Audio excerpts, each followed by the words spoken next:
لقمان حکیم نے اپنے بیٹے سے کہا، اے میرے بیٹے، میں نے لوہا اور پتھر سب اٹھائے ہیں، لیکن قرض سے زیادہ بوجھل کوئی چیز نہیں اٹھائی۔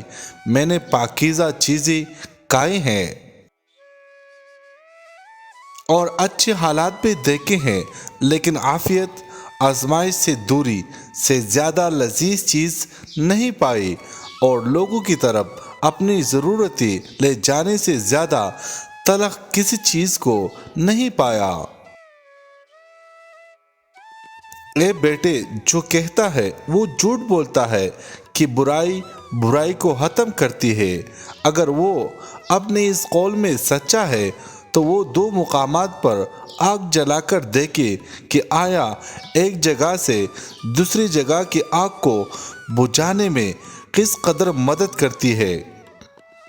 حقیقت تو یہ ہے کہ خیر اور بھلائی ہی برائی کو ختم کر سکتی ہے، بالکل اسی طرح جس طرح پانی سے آگ بجھ جاتی ہے۔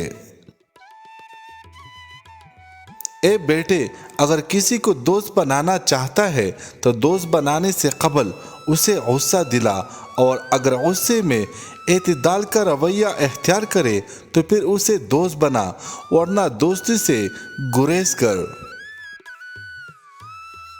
سفر میں اپنی سواری پر اعتماد نہ کر، جب منزل قریب آ جائے تو اپنی سواری سے اتر جا۔ شب کے آغاز میں سفر نہ کر، سفر میں اپنے ساتھ اپنی تلوار، جوتی، عمامہ،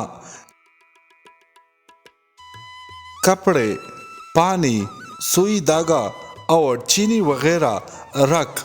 اپنے ہم سفر کا ہمدم اور ساتھی بن جا، سوائے اس صورت کے کہ جب وہ کوئی گناہ کا کام کرے۔ لقمان حکیم نے اپنے بیٹے سے کہا، نافہم عورتوں پر کبھی بھروسہ نہ کرو، کیونکہ وہ تمہیں نقصان کے سوا کچھ نہ دے گی۔ حضرت لقمان حکیم نے اپنے بیٹے سے فرمایا، حاسد کی 3 علامتیں ہیں۔ پیٹھ پیچھے لوگوں کی غیبت کرتا ہے، ان کے سامنے چاپلوسی کرتا ہے، دوسروں کی مصیبت پر خوش ہوتا ہے۔